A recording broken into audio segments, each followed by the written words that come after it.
kami, semua kami yang hadir di tempat ini Bapa. Jangan ada yang Tuhan lewatkan, baik itu kecil ataupun besar, tua ataupun muda, laki-laki ataupun perempuan, semuanya Bapa. Kiranya jangan ada yang Tuhan lewatkan. Tuhan boleh menjamah setiap hati, setiap pikiran kami. Berikan kami pencerahan ya Bapa. Dan kami menyadari bahwa ketika kami membaca dan merenungkan firman-Mu, ada si jahat yang senantiasa menggoda kami untuk mengalihkan perhatian kami. Karena itu pada saat ini kami satukan hati kami. Kami tolak di dalam nama Tuhan Yesus Kristus. Biar hanya suara Tuhan saja yang saat ini kami dengar. Hanya firman Tuhan saja yang kami pikirkan dan kami renungkan. Sehingga firman itu boleh mendapatkan tempat yang layak di dalam setiap hati kami, umat-Mu. Hamba-Mu yang akan menyampaikan kebenaran firman juga Bapa. Kiranya Engkau mari berkati dan urapi hamba-Mu secara khusus. Sehingga apa yang hamba sampaikan itu benar-benar berasal daripada Tuhan. Sembunyikan hamba di balik kayu salib Bapa, sehingga saat ini yang tampak hanya kemuliaan Tuhan di antara kami semua. Dan firman-Mu boleh memberkati kami sebagai pendengar ataupun sebagai pemberita firman Tuhan. Terpujilah nama-Mu Bapa. Kami boleh memberikan hati kami sebagai seorang hamba dan telinga sebagai seorang murid yang mau tunduk dan dengar-dengaran kepada Sang Tuhan dan Sang Guru yang agung dan mulia. Mari berfirman bagi kami semua Bapa, karena kami sudah siap mendengarkannya. Demi Yesus Kristus firman yang hidup itu kami berdoa. Amin.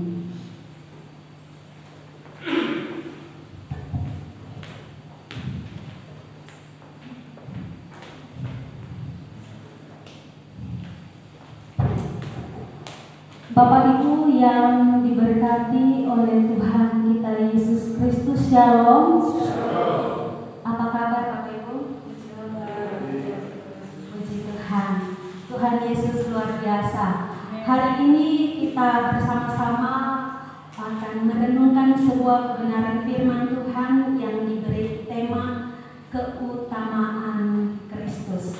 Karena itu di minggu yang ketiga di bulan November ini, mari kita bersama-sama membaca firman Tuhan yang terambil dari Kolose pasal 1 ayat 15 sampai ayat yang ke-23.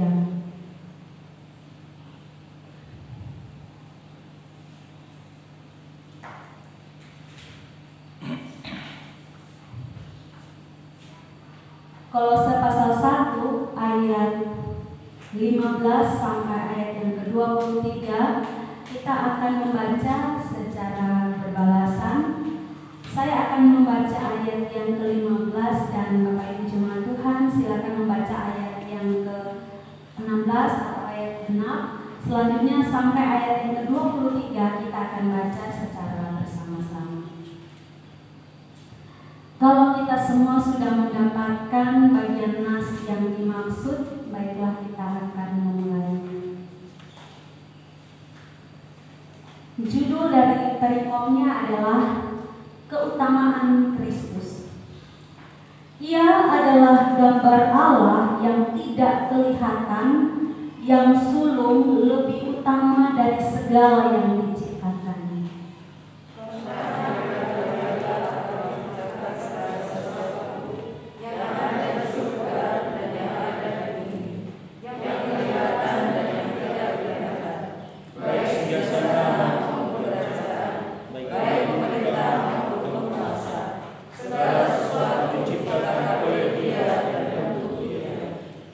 Ia ada terlebih dahulu dari segala sesuatu, dan segala sesuatu ada dalam Dia.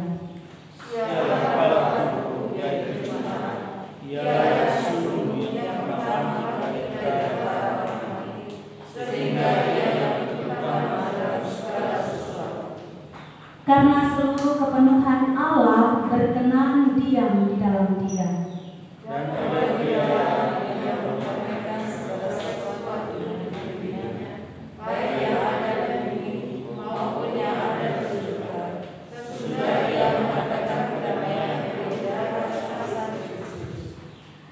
juga kamu yang dahulu hidup jauh dari Allah dan yang memusuhinya dalam hati dan pikiran, seperti yang nyata dari perbuatanmu yang jahat. Sekarang dikembalikannya dan memuja sama Kristus oleh kematiannya, untuk menempatkan kamu dapat tercela dan tak tercacat dari hadapannya. Sebab itu kamu harus tekun dalam iman, tetap teguh dan tidak bergoncang, dan jangan mau digeser dari pengharapan Injil yang telah kamu dengar dan yang telah dikabarkan di seluruh alam di bawah langit, dan yang aku ini, Paulus, telah menjadi pelayannya. Demikian jauh pembacaan firman Tuhan bagi kita pada pagi hari ini. Yang berbahagia adalah setiap kita yang membaca, merenungkannya, serta melakukannya di dalam kehidupan kita hari lepas hari. Amin. Bapak Ibu jemaat Tuhan yang diberkati oleh Tuhan Yesus Kristus,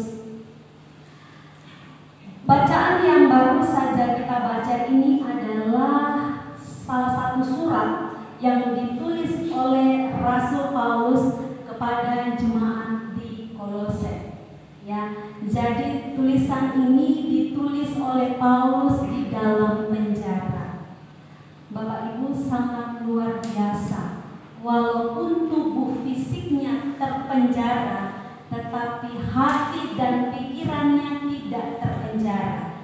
Dia bisa menyampaikan apapun yang menjadi berkat bagi orang banyak lewat tulisan-tulisannya. Nah, kalau sekarang ini kita ada di Jawa, tapi kita tidak dibatasi. Tubuh fisik kita boleh ada di Jawa, tetapi ide, pemikiran kita bisa orang lain dari luar bisa dengar dan bisa memberkati. Yang lewat apa? Kalau dulunya zaman Rasul Paulus lewat surat menyurat, ya, sekarang bisa lewat media sosial. Dengan kita berbicara, dengan kita menyampaikan sesuatu, orang bisa menerima, orang bisa membaca hal-hal yang menjadi berkat bagi orang lain.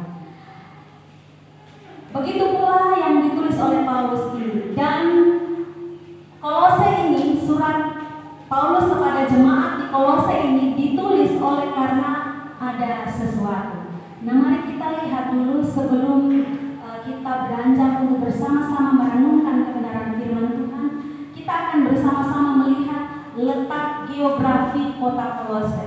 Dikatakan kota Kolose ini terletak dekat Laodikia. Mungkin tidak terlalu kelihatan Bapak Ibu ya. Tidak terlalu kelihatan di sana kota Laodikia itu ada di sini. Ini persis yang saya tulis. Nah, kota Kolose ini yang di sini. Nah, dikatakan kira-kira 160 km tepat sebelah timur kota Efesus. Ya, Efesus di sini, Kolose di sini. Jadi benar ya, sebelah timur ya, Bapak Ibu. Kan sebelah sana ke timur. Jadi Efesus, Kolose. Jadi letak geografinya berdekatan, kira-kira 160 km. Ini secara ringkas saja kita berbicara, kita melihat tentang geografi kota Kolose. Nah, kita harus mengetahui apa tujuan Paulus menulis surat Kolose ini. Yang pertama, di Kolose ada ajaran palsu yang berkembang, sehingga tujuan dari Paulus menulis surat Kolose ini adalah memberantas ajaran palsu yang berbahaya di Kolose yang sedang menggantikan keunggulan Kristus dan kedudukannya sebagai inti dalam ciptaan, pernyataan, penebusan dan gereja. Jadi mencoba-coba ada ajaran yang masuk, ajaran dari nabi palsu atau siapa saja masuk dan menyampaikan hal-hal yang menyesatkan jemaat-jemaat Tuhan di Kolose. Sehingga Paulus merasa bahwa dia perlu menulis surat ini, sehingga walaupun dia di dalam penjara, dia tetap bisa meneguhkan dan menguatkan iman daripada jemaat Tuhan di Kolose. Yang kedua, tujuannya adalah menekankan sifat sebenarnya dari hidup baru di dalam Kristus Jadi bagaimana orang yang sudah hidup di dalam Kristus, sekaligusnya juga disampaikan tuntutan kepada setiap orang percaya, setiap orang-orang yang sudah menjadi pengikut Kristus, apa yang harus dilakukan, apa yang perlu Paulus ingatkan kepada jemaat-jemaat seperti ini. Sehingga inilah Paulus menyampaikan semua ide, semua pemikirannya lewat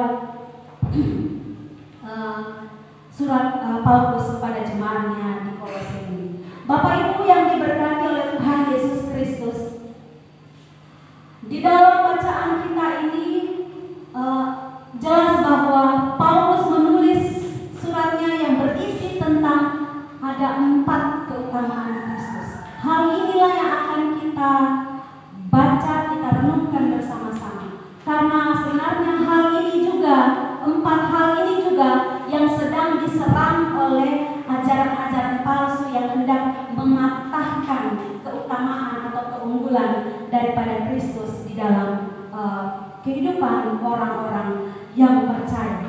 Hal yang pertama, Ia adalah gambar Allah. Keutamaan Kristus, Dia adalah gambar Allah. Itu bisa kita lihat di dalam Kolose pasal 1 ayat yang ke-15.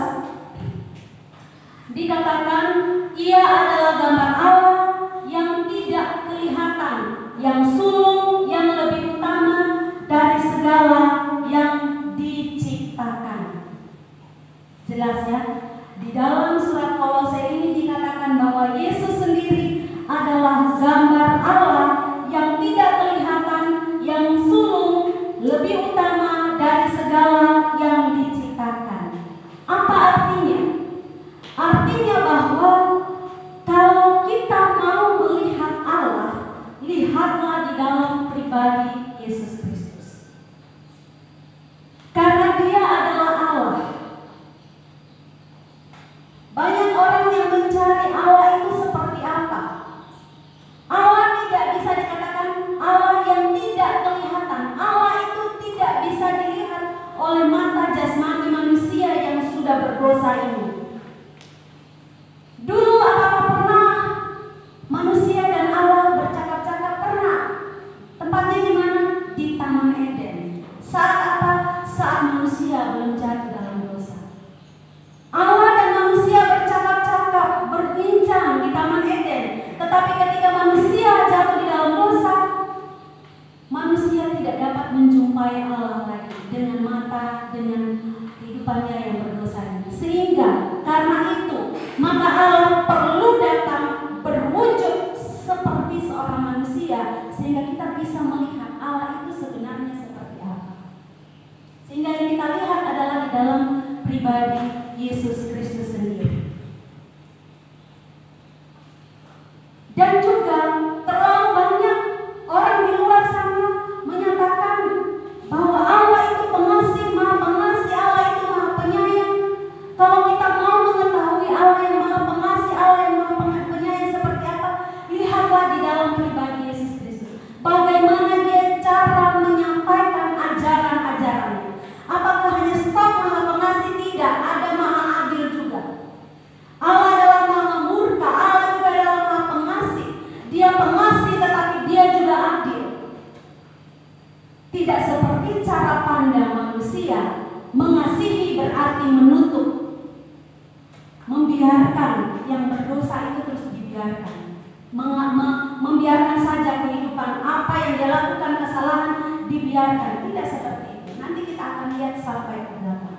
Sehingga di sini dalam surat Paulus kepada jemaat di Kolose ini, Paulus mau menekankan bahwa kita sudah bisa melihat Allah ketika kita melihat bagaimana Yesus itu sesungguhnya di dalam kehidupannya saat Dia ada di dalam dunia ini. Ini sama seperti yang dikatakan di dalam Yohanes pasal 14 ayat 8-nya sampai ayat yang ke-9. Di sana seorang murid yang bernama Filipus, dia berkata kepada Tuhan seperti ini, Tuhan, tunjukkanlah Bapa itu kepada kami. Lantas di dalam ayat yang ke-9 kata Yesus kepadanya, telah sekian lama aku bersama-sama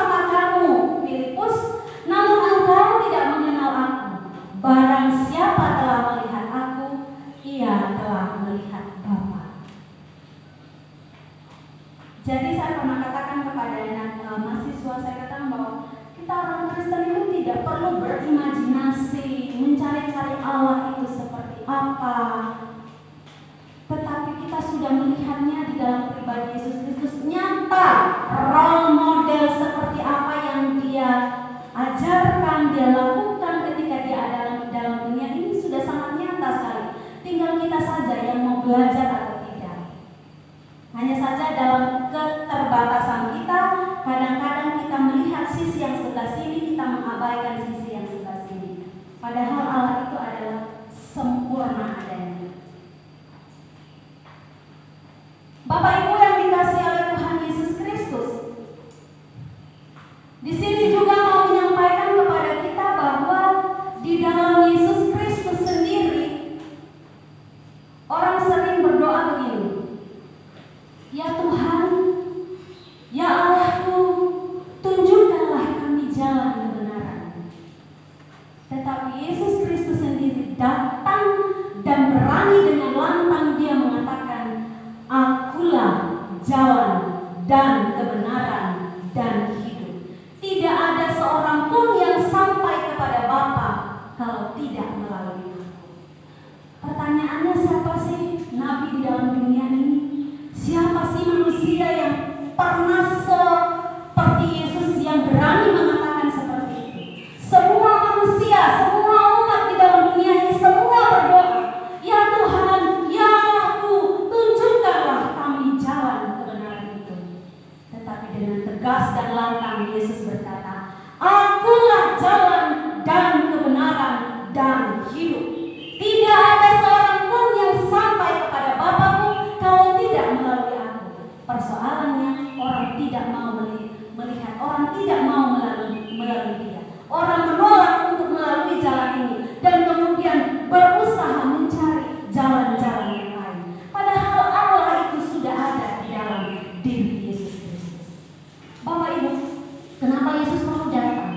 Karena terlalu banyak nabi yang sudah Tuhan utus, sudah Allah utus, tetapi yang dilakukan adalah sebagai manusia yang berdosa, mereka tetap jatuh ke dalam dosa. Mereka menyampaikan sesuatu yang diperintahkan oleh Allah, tetapi diri mereka sendiri, mereka jatuh di dalam dosa.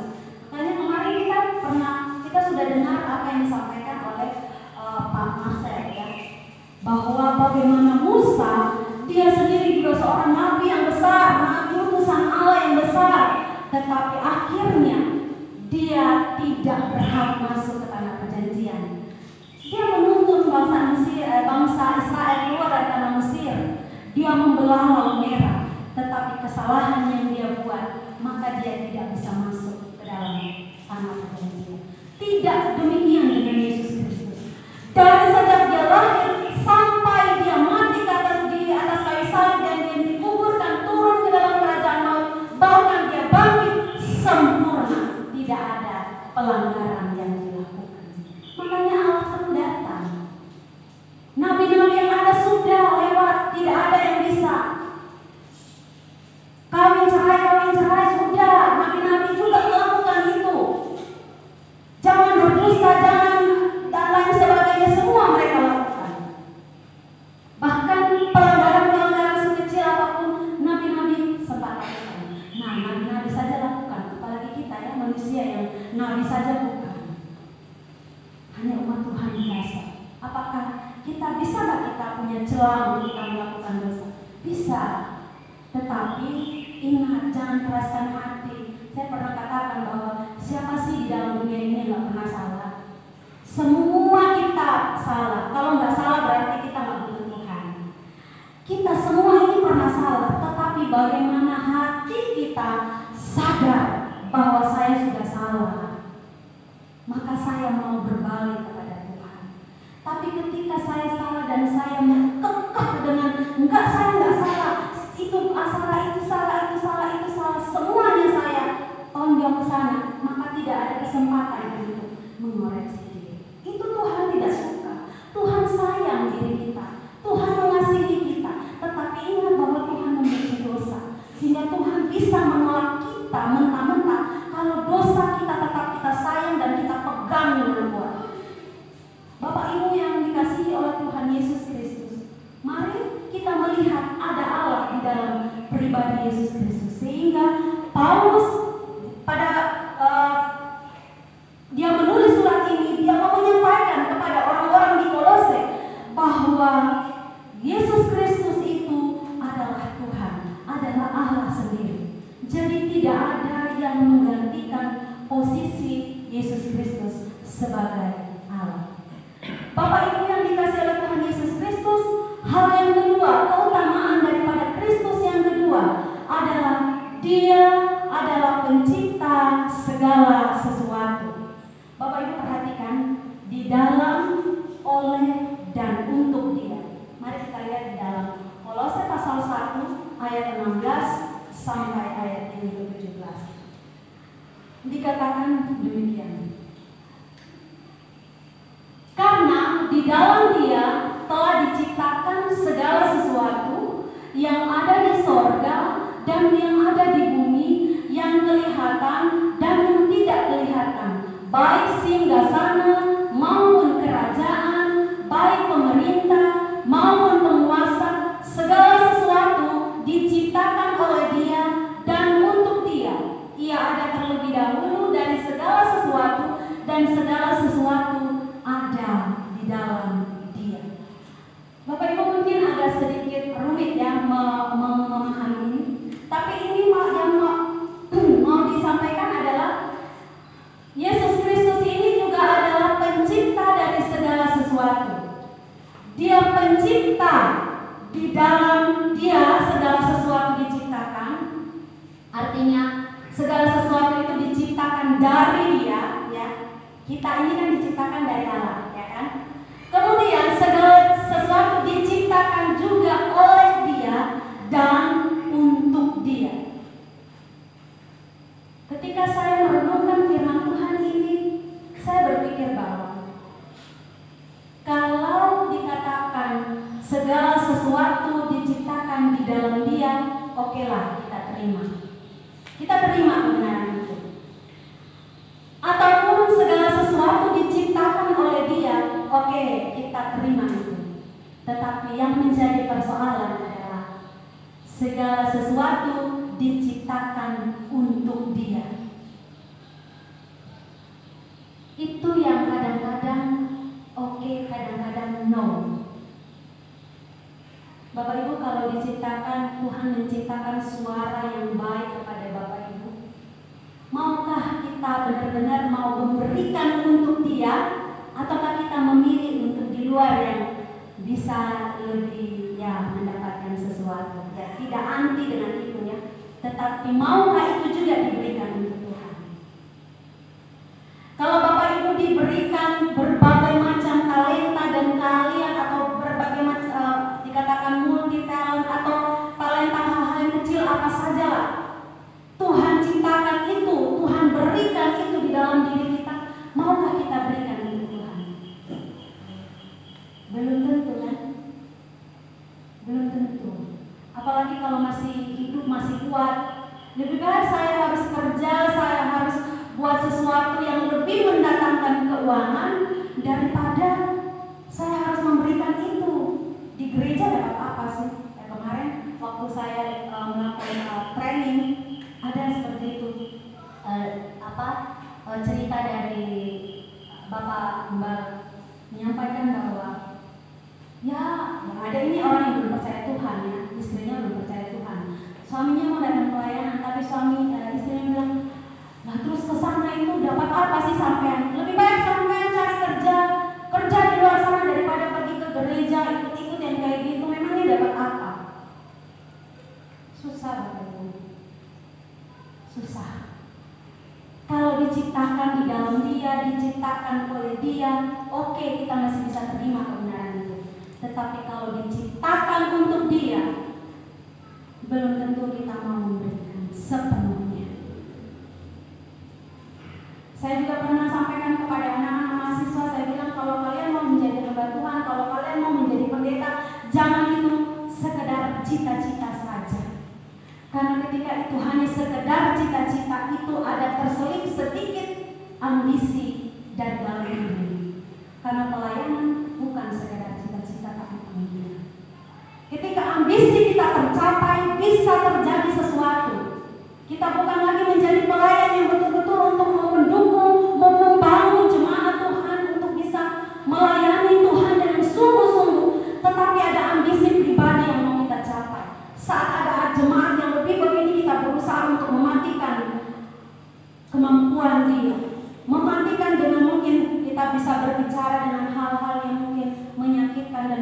satu persatu mulai. Jadi itu tidak hanya sekedar cita-cita. Karena kalau cita-cita ya seperti kalau saya bilang saya mau cita-cita jadi dokter, ada ambisi saya kan. Jadi dokter terus ada jadi sesuatu. Sebaliknya juga, saya cita-cita jadi pendeta, saya sudah tahu kalau saya jadi pendeta saya bisa berbicara atas nama Tuhan di depan jemaat. Terus suka-suka saya bisa mengundas jemaat dengan pakai nama Tuhan, bisa. Terlalu banyak hamba Tuhan melakukan itu. Tapi pada saat ini, maukah kita diciptakan untuk Dia? Berarti sepenuh hidup kita ini kita hanya serahkan kepada Tuhan. Tadi malam ketika ada sibuk pawai, ya saya sama sekali saya tidak bersama-sama dengan Bapak Ibu. Saya tidak lihat. Karena apa? Saya Bapak Ibu sedang melihat, tapi saya juga sedang sibuk belanja. Belanja apa sih Bu? Belanja untuk mempersiapkan makanan rohani pada hari ini. Saya belanja dari internet. Saya cari bahan untuk ini, gambarnya apa yang bisa pas menampilkan, bisa cocok sehingga ketika saya menyampaikan banyak hal bahan yang harus saya siapkan. Setelah bahannya tersiapkan, bagaimana saya harus meramunya menjadi makanan rohani yang bergizi bagi jemaat Tuhan. Sehingga saya meninggalkan hal yang sebenarnya sebagai manusia pengen lihat rame-rame, pengen dong, siapa yang enggak, gitu kan? Mau bersama-sama, pengen. Tapi kadang-kadang itu harus saya matikan untuk lebih baik saya menyiapkan apa yang berguna, bergizi bagi rohani, makanan rohani bagi jemaat Tuhan. Kan kalau saya masak makanan rohani nggak ada yang bisa bantu saya kan? Kalau masak makanan jasmani bisa ya Ibu ya, kita bisa gotong-royong. Tapi makanan rohani tidak bisa. Harus benar-benar punya hubungan dengan Tuhan dan menyiapkannya dengan baik. Sehingga ketika jemaat datang di sini dengan hampa, pulang tidak dengan hampa, tetapi dikenyangkan dengan firman Tuhan. Mendapatkan sesuatu yang baru daripada firman Tuhan. Apa yang Tuhan mau saya lakukan sebagai umat yang percaya, yang sudah bertahun-tahun di dalam gereja, apa sih yang Tuhan mau? Sehingga dari waktu ke waktu manusia rohani kita terus bertumbuh dan berakar dalam Tuhan. Bukan hanya jasmani saja yang dikasih besar, gitu kan? Makan yang enak-enak terus dibesarkan, tetapi rohani kita terus kerdil, tidak bertumbuh di dalam Tuhan. Bapak Ibu yang dikasihi oleh Tuhan Yesus Kristus, inilah keutamaan Yesus Kristus yang kedua. Dia adalah pencipta dari segala sesuatu. Ingatlah bahwa segala sesuatu diciptakan di dalam Dia, oleh Dia, dan untuk Dia. Pertanyaannya, sudahkah kita ini ya sebagai ciptaan Tuhan, kita diciptakan untuk Dia? Atau masihkah kita diciptakan untuk diri kita sendiri? Ini juga sebenarnya mau menegaskan seperti yang tertulis di dalam Kejadian pasal 1 ayat 26. Dikatakan, berfirmanlah Allah, baiklah kita menjadikan manusia menurut gambar dan rupa kita. Saya beri tanda garis bawahi dan pertebal kata kita di sana. Artinya bahwa ketika dalam penciptaan pun di Kejadian ini sudah secara tertulis, sudah dijelaskan bahwa Allah itu bukanlah Allah yang cuma satu mutlak, tetapi ada kata kita. Ya, di sini sudah menjelaskan bahwa baiklah aku menjadikan manusia menurut gambar dan rupa aku. Ini nanti sudah masuk ke doktrin lagi ya. Jadi ini nanti itu lebih baik kita mungkin kalau ada waktu tersendiri semacam seminar atau apa gitu, itu enaknya kita bahas ini secara tersendiri. Tetapi di sini hal yang mau saya katakan adalah sudah kata kita saja sudah mau menunjukkan bahwa Trinitas itu sudah ada. Allah itu satu. Tiga itu. Nah, orang di luar ini yang tidak bisa menerima. Nah, untuk menjawab ini itu lebih dalam, lebih baik bicara di dalam sebuah pertemuan semacam seminar ini daripada nanti menggantung, ya. Nah, yang ketiga, Yesus Kristus adalah kepala gereja. Ini keutamaan. Jadi pada waktu itu memang benar-benar keutamaan Kristus seperti ini diserang oleh ajaran-ajaran palsu, bahwa Yesus Kristus bukanlah kepala gereja. Tetapi Paulus mau mengingatkan bahwa Yesus Kristus adalah kepala gereja. Di dalam Kolose pasal 1 ayat yang ke-18 dia katakan, ialah kepala tubuh, yaitu jemaat. Ialah yang sulung, yang pertama bangkit dari antara orang mati, sehingga ia yang lebih utama dalam segala sesuatu. Bapak Ibu yang dikasihi oleh Tuhan Yesus Kristus, Yesus adalah kepala gereja. Artinya segala sesuatu, segala pemerintahan yang ada di dalam gereja dasarnya adalah Tuhan Yesus. Makanya gereja-gereja kalau di sinode itu kan sudah ada peraturan, ada tata gereja. Tetapi tata gereja itu pun juga tidak hanya sembarang ditulis, ya, tidak sembarang dibuat-buat oleh manusia seperti itu, tetapi semua aturan yang dibuat itu ada dasar Alkitabnya. Coba Bapak Ibu perhatikan aturan gereja kita lah, gereja Dalam Kudus. Apa yang dikatakan pasti ada dasarnya. Mengapa ada aturan seperti ini? Karena firman Tuhan berkata seperti ini. Begitu. Artinya bahwa segala sesuatu yang ada di dalam gereja itu hanya boleh dilaksanakan atas apa yang Tuhan perintahkan, apa yang Yesus ajarkan. Kalau di luar daripada itu tidak. Makanya kami yang dari luar pun ataupun yang dari Jawa pun bisa menjadi hamba Tuhan di NTT. Kami pun yang dari luar pun bisa ada di Kalimantan, kami bisa ada di Jawa, bahkan dari sini kita juga dari mana-mana sebagai orang-orang yang sudah percaya kepada Tuhan bisa disebarkan sampai ke seluruh penjuru bumi, sampai ke luar negeri. Karena apa? Dasar orang-orang yang percaya, dasar di dalam gereja bukan kita berbicara tentang budaya, tetapi kita berbicara tentang apa maunya. Karena kalau berbicara tentang budaya hancur, tidak akan bisa. Budaya di sini, budaya di Kalimantan, budaya di NTT, apalagi kalau kita berbicara tentang etnis Tionghoa dan etnis lain-lainnya, pasti kita akan hancur. Satu bilang, oh kalau yang ini kan kayak gini, nggak baik itu dari sana. Sebenarnya kan kayak gini, ajaran budaya kita, ajaran moral kita di dalam tempat kita yang kita bawa. Tetapi bagaimana Injil ini bisa disebarkan, Injil ini bisa diajarkan, karena dasar kita satu, ini Alkitab. Kecuali isi Alkitab kita berbeda. Kalau selama isi Alkitab kita masih sama, dasar yang kita pegang adalah apa yang Yesus ajarkan. Bapak Ibu yang dikasihi oleh Tuhan Yesus Kristus, Yesus adalah kepala gereja. Kepada Dia sajalah kita tunduk. Siapapun kita, mau ketua sinode pun atau siapapun dia, tetap dia tunduk kepada Yesus Kristus.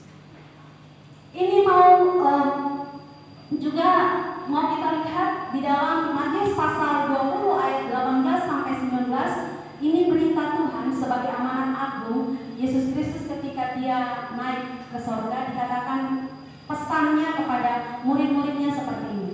Yesus mendekati mereka dan berkata, kepadaku telah diberikan segala kuasa di sorga dan di bumi.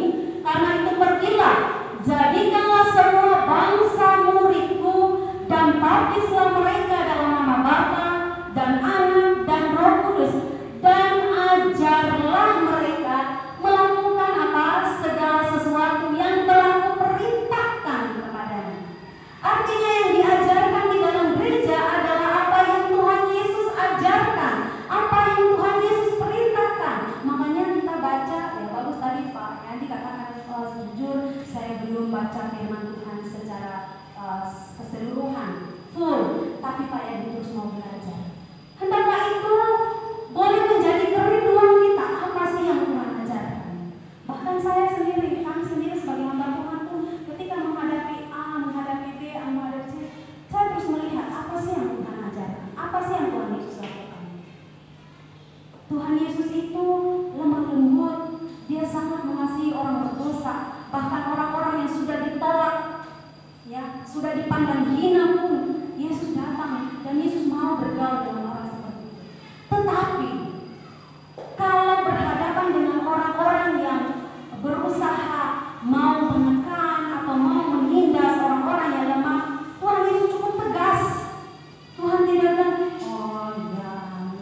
Tidak stop kasihnya langsung plung gitu, berubah. Yang berdosa langsung sulap 1, 2, 3 berubah, sering langsung jadi suci. Tidak.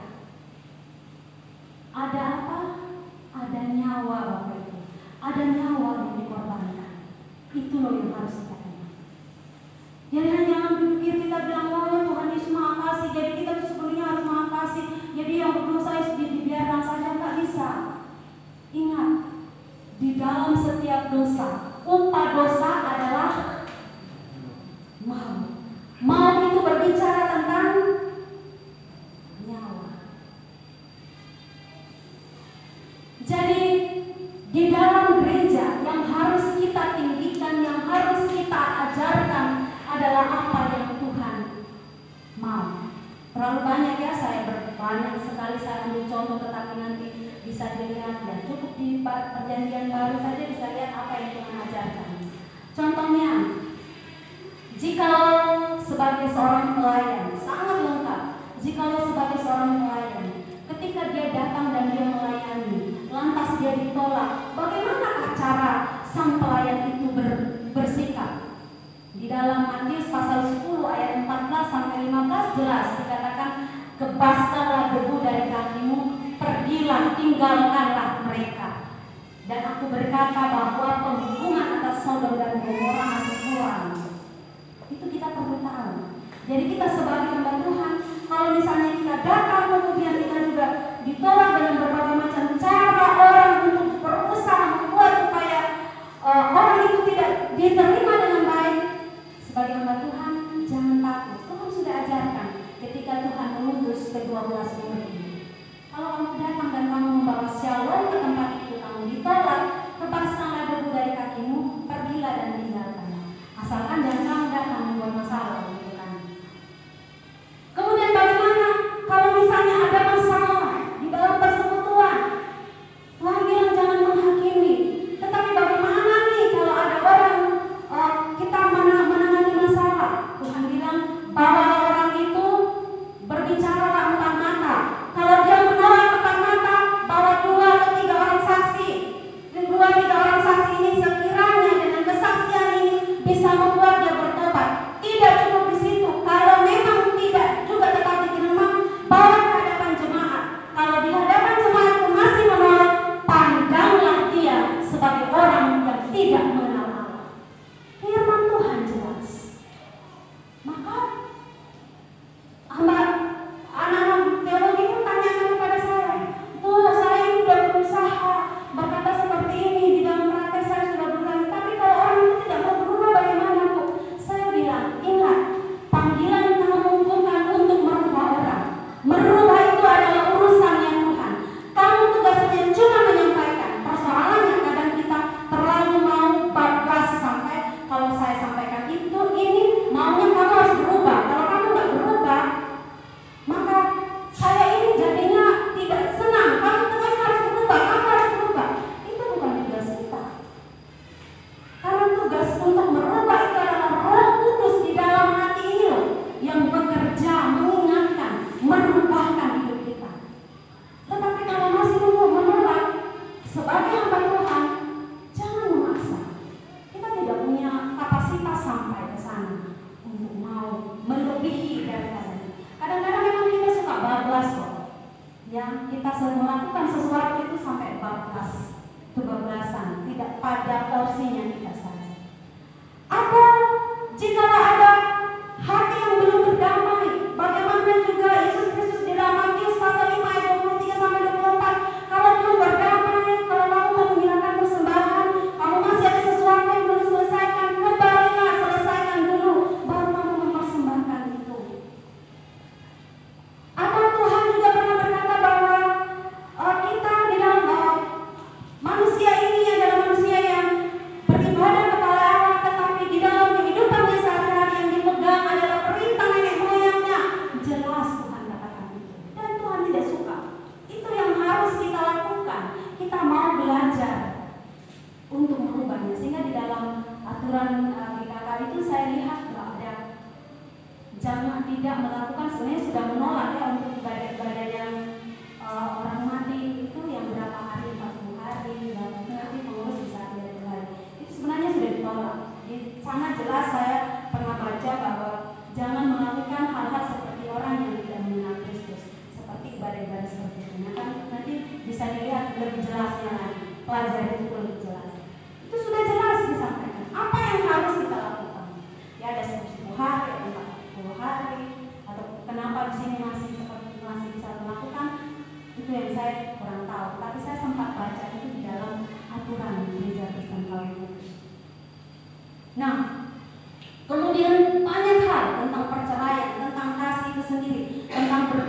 tentang sedekah, tentang berpuasa, tentang hal yang kudus dan berharga. Seperti hal yang kudus dan berharga itu adalah firman Tuhan.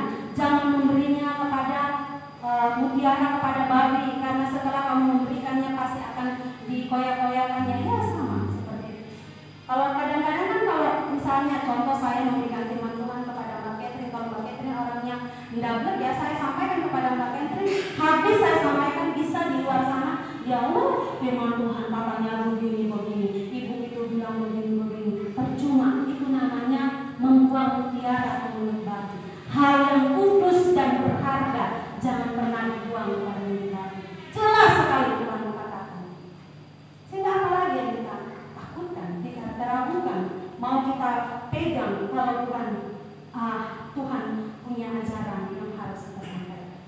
Bapak Ibu yang dikasihi oleh Tuhan Yesus Kristus, marilah kita terus belajar bahwa di dalam hidup kita ini hanya Tuhan saja yang memerintah, tetapi bukan berarti kita diajar untuk menentang dengan secara tetapi ada sikap secara baik, secara elegan, secara baik untuk menyikapi hal-hal yang terjadi di tengah kita. Dan kemudian ayat yang keempat, maksudnya poin yang keempat, dikatakan dia adalah jalan pendamaian relasi antara Allah dan umatnya. Di dalam Kolose pasal 1 ayat yang ke-19 dikatakan, dan oleh dialah ia memperdamaikan segala sesuatu. Yang saya garis bawahi saja, sekarang diperdamaikannya di dalam tubuh jasmani Kristus oleh kematiannya untuk menempatkan kamu kudus dan tak bercela dan tak bercacat di hadapannya. Bapak Ibu, Yesus Kristus adalah pendamai kita. Dia adalah jalan yang mendamaikan Allah dan kita, hubungan yang sudah rusak. Saya sudah katakan tadi bahwa ketika kita berbuat dosa, upah dosa adalah maut. Berbicara tentang maut pasti berbicara tentang nyawa. Jadi ada perlu nyawa yang harus diserahkan. Ya, nyawa itu ada di mana? Untuk supaya kita lebih paham, lebih tahu lagi, mari kita baca bersama-sama di dalam Imamat pasal 17 ayat yang ke-11. Silakan Bapak Ibu baca bersama-sama Imamat pasal 17 ayat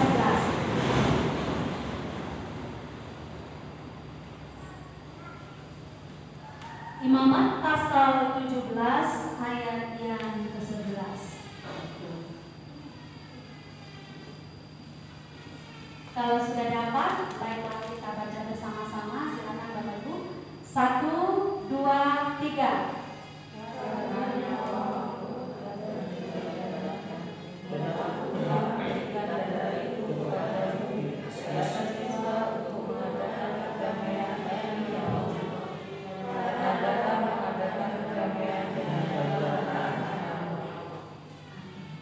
Karena apa? Nyawa ada di mana Bapak Ibu? Nyawa di dalam darah. Upah dosa adalah maut. Maut itu berbicara tentang nyawa kita yang mati. Jadi ketika kita berbuat dosa, bukan upah dosa-dosa, tapi upah dosa, satu dosa saja, upahnya adalah maut, nyawa. Dengan bahasa sederhana, ketika kita berbuat dosa, taruhannya adalah nyawa kita. Satu kali kita berbuat dosa, harusnya kita sudah mati, nyawa kita mati.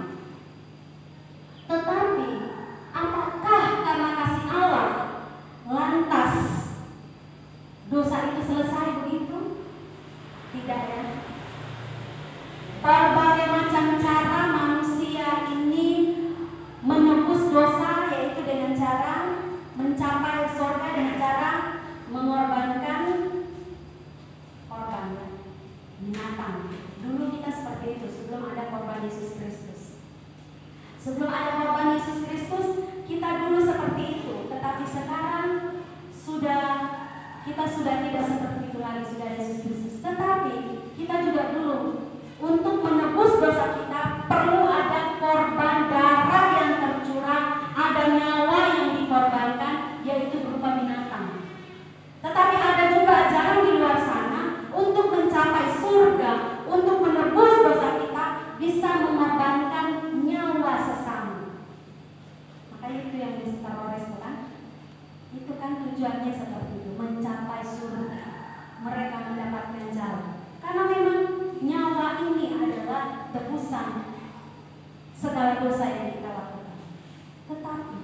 di dalam Yesus Dia menyelesaikan semuanya dengan sempurna.